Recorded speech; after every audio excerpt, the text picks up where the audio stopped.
నమస్తే. దేవుని నామంలో అందరికీ శుభములు.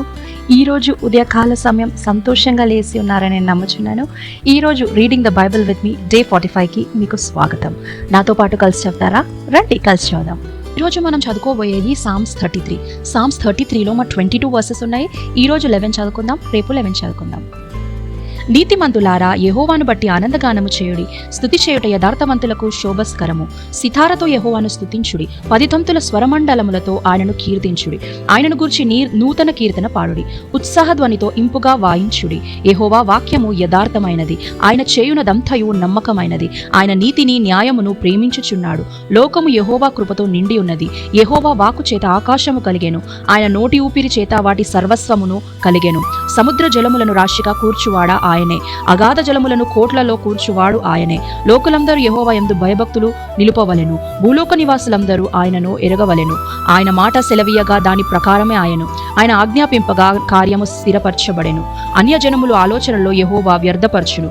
జనముల యోచనలు ఆయన నిష్ఫలముగా చేయును. యెహోవా ఆలోచన సదాకాలం నిలుచును. ఆయన సంకల్పములు తరతరములు ఉండును.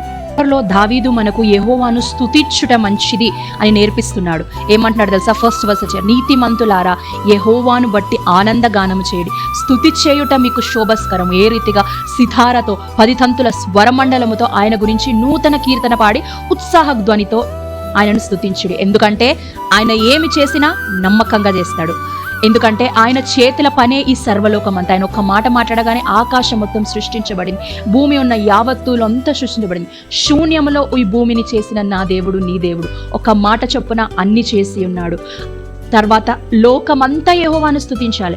భయభక్తులతో నిలువండి అంటున్నాడు. ఎప్పుడు కూడా దేవుని వాక్యం నుండి తప్పిపోవద్దు, దేవుడు భయం నుండి తప్పిపోవద్దని దావీదు మనకు జ్ఞాపకం చేస్తున్నాడు.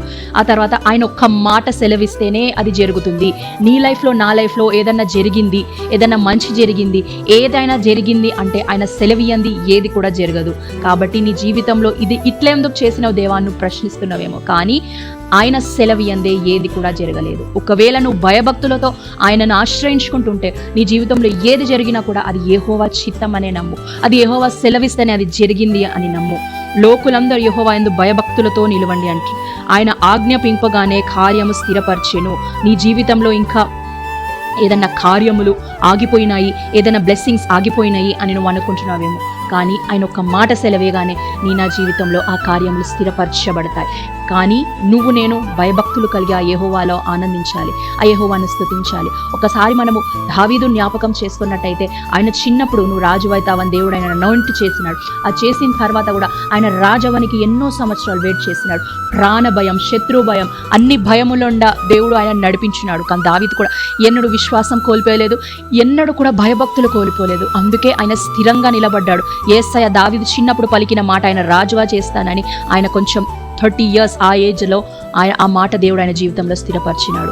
ఆయన జీవితంలో ఏది జరిగినా కూడా అది యెహోవా చిత్తమని ఆయన నమ్మినాడు. కాబట్టి ఆ డిఫికల్ట్ సిచ్యువేషన్స్ నుంచి ఆయన తట్టుకోగలిగినాడు. మరి నీవు నేను ఏ విధంగా అన్నావు? దేవుడు నీకు నాకు చేసిన వాగ్దానాన్ని నువ్వు నేను మర్చిపోయినామా? ఈ బాధలు నా జీవితంలో ఎందుకు వచ్చినాయి, ఈ కష్టము నాకే ఎందుకు వచ్చింది అని నువ్వు అనుకుంటున్నావేమో, కానీ యెహోవా సెలవియంది ఏది కూడా నీ జీవితంలో రాదు, ఏది కూడా నా జీవితంలో రాదు. కాబట్టి దేవుడి పరిస్థితిలో నీకు ఈ పరిస్థితి నీకు ఇచ్చినాడంటే, నువ్వు ఆయన ఇలా భయభక్తులు కలిగి ఆయన మీద నమ్మకం ఉంచినావంటే ఈ పరిస్థితి నుంచి బయటికి తీసే దేవుడు ఆయననే. ఈ పరిస్థితి నుంచి ఆ బయటికి తీసే దేవుడు నిజమైన దేవుడు ఆయన ఒక్కడే. ఆయన ఎందు విశ్వాసం ఉంచుతావా? ఆయన ఎందు నమ్మకం ఉంచుతావా? ఒకసారి కళ్ళు మూస్తున్నామా?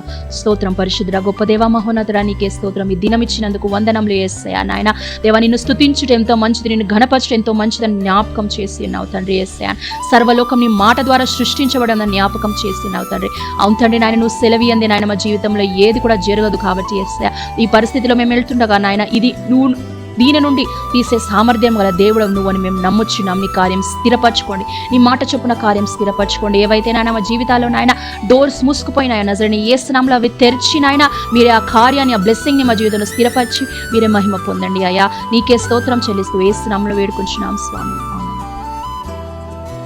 ఈ రీడింగ్ ద బైబిల్ విత్ మీ మీకు ఆశీర్వాదకరంగా ఉందని నేను నమ్ముతున్నాను. తిరిగి రేపు ఉదయకాల సమయం కలుసుకున్నాము. అప్పటి వరకు దేవుని పైన విశ్వాసం, నమ్మకం ఉంచడము మాత్రం మరవకండి. Bye bye.